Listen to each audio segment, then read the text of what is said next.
All right, how's everyone doing? I am Rich CELENZA. Thanks for checking out my podcast. Did I say channel on my other podcasts? I might have.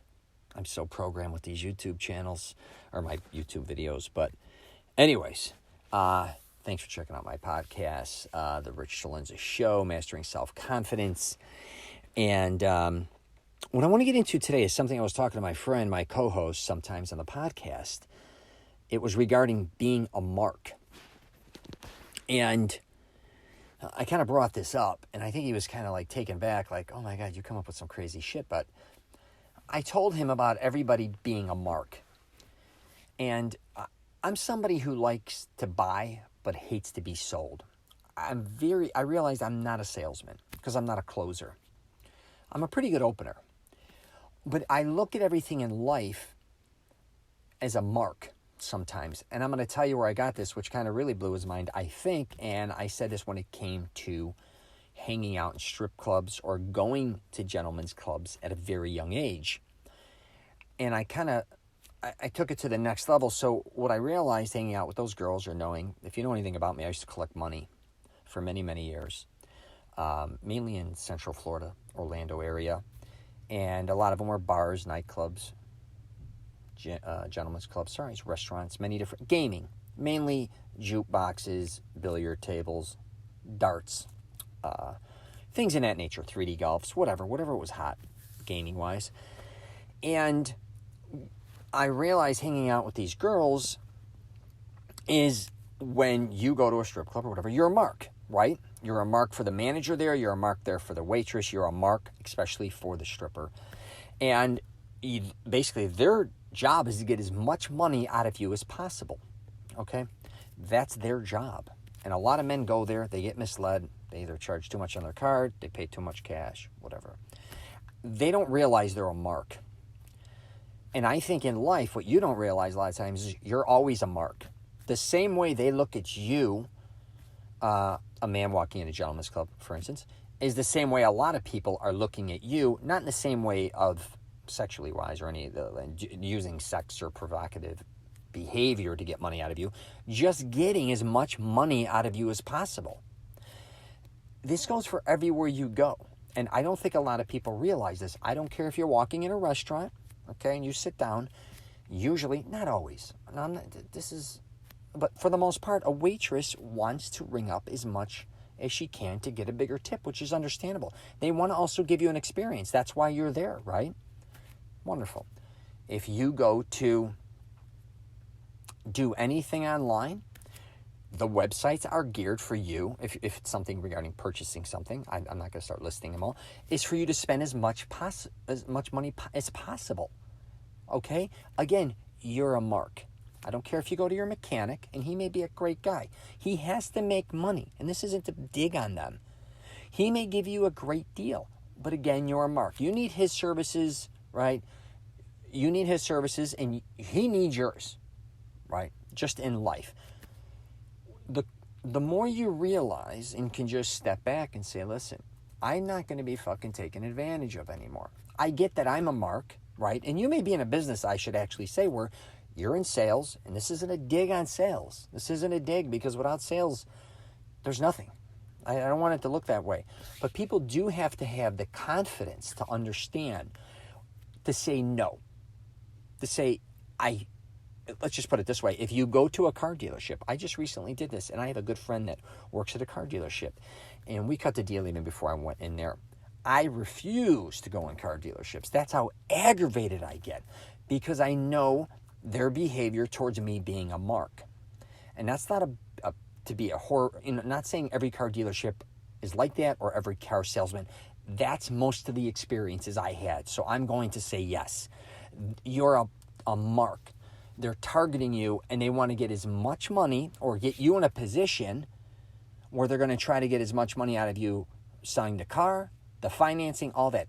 Learn, especially in those positions, to say no. If you don't feel comfortable, I guess is what I'm saying, regarding purchasing certain things or thinking that you have to purchase things or people making you feel guilty if you don't purchase certain things, tell them to go fuck themselves, okay? And a lot of times, too, I don't like to watch commercials. I'm just going to tell you right now. But if I go to my mom's house or somewhere else, my father's, they're still watching, whatever, news stations, certain things, and I see these commercials coming up. Again, if you watch a lot of commercials, and it's, say, on medicine, I'll just say, or on pills or whatever, they start to make you feel like you're getting sick, or in the future you're going to be sick, or in the future you're going to be broke, or if you don't purchase this, this is going to happen. You don't buy real estate in this market, that's going to happen. If it's all you, again, have to realize them pitching you, and you are a mark. And I don't want to keep saying you're a mark, like, to get redundant on it, but the more you realize that you are in control of your own decisions, and I'll flip this back into because a lot of my audience is 20 to 35-year-old men. That's like 75%. So I'm going to get into this. Back to a strip club, right? The one place where you don't want to meet strippers, I always say, is at a strip club. Nobody ever understood that. Because when you go into there, you're a mark, okay? Her job is to make money off of you, okay? If you think you're going to go in there and score, maybe, most likely you're not. But if you do want to meet a stripper, hypothetically, okay, you meet them outside of there where you're not a mark. So for instance, me, I knew everyone and I did business with them. But say, for instance, I did want to date strippers. I'll become friends with, say, the doormen. Most likely somebody needs something. So if I sell real estate, or if I'm in a mechanic or whatever, I'm like, hey guys, if you ever need anything, let me know. I build relationships with them. Once they trust me, they'll tell me where those girls go. I'll ask them and say, hey, where do those girls go for breakfast after work? Where do those girls work out? What Starbucks do they go to? I will build a relationship outside, not inside. That's how you kind of flip it on its head.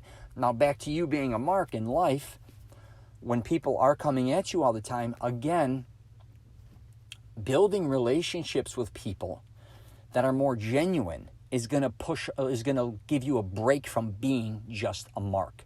That's where the honesty, I think, that approach comes in. Just like I was saying with the car dealership with my friend, I'm not going to go in, meet a bunch of strangers. This is just my personal opinion, but I'm not going to meet a bunch of salesmen that I know I'm a mark and they're going to try to get as much out of me as possible. I built relationships with people where, sure, I'm kind of still a mark because he wants to sell the car to me, but it's a genuine relationship now. There's a mutual amount of respect. So it's just I hopefully you understand what I'm saying. It's not just about the sale. I know a lot of times you're like, yeah, no shit, Rich. Sales is all about building relationships and all this stuff. It's not like what you think, because a lot of your relationships, I can assure you, with a lot of things where you purchase things, they may make you feel like you have a relationship or you're good friends, or a lot of it's bullshit. So I just thought I would kind of bring this up, but please pay attention not only to yourself. Make sure you teach your kids. I don't care if you're married or you've got a girlfriend, everybody, because I don't care if you go in a mall. And a perfect example is you're walking in the kiosks or whatever they're trying to. That's exactly what life's about. They're walking up with a product saying, here, try this. Oh, you get to try it. Oh, thank you. You want to buy it? Again, you're a mark. If you're online, I hate shit that's free. Usually 99.9% of the time, anything free comes with a price. Most deals suck. Now, that doesn't mean I'm saying when you go shopping not to look for a deal or a discount. I'm all about that. Let's not get ridiculous. But what I'm saying is, if people are pitching you through emails, texts, phone calls, telemarketers, all this, be smart. Don't be a mark. Okay? I'm going to keep this one short. That's all I got to say about that anyways. You get a chance, check out my Mastering Self-Confidence program. I don't know if you purchase it or not. I think there might be some stuff, and I do a lot of stuff on YouTube too, where I try to help a lot of men with their confidence. It could be women. I just don't want people to be taken advantage of. I'm telling you right now, and I see it all the time. And we all can at times let our guard down, right? It can happen very quickly. You could even be at a hotel. They're like, hey, I'm going to do this for you. I'm going to do that for you. Before you know it, you get the bill at the end. What you thought was $180 a night, all of a sudden you get a tab for $600. They're like, oh, well, we forgot this was added, that was added. Make sure you protect yourself, okay? And don't think, no matter what, a lot of people make it sound like they have the best intentions for you. most are trying to get the most out of you. Usually money, okay? All right. I'm also on LinkedIn, Twitter, Facebook, and Instagram. And what else was I going to say? Yeah, I'll wrap it up there. Take care.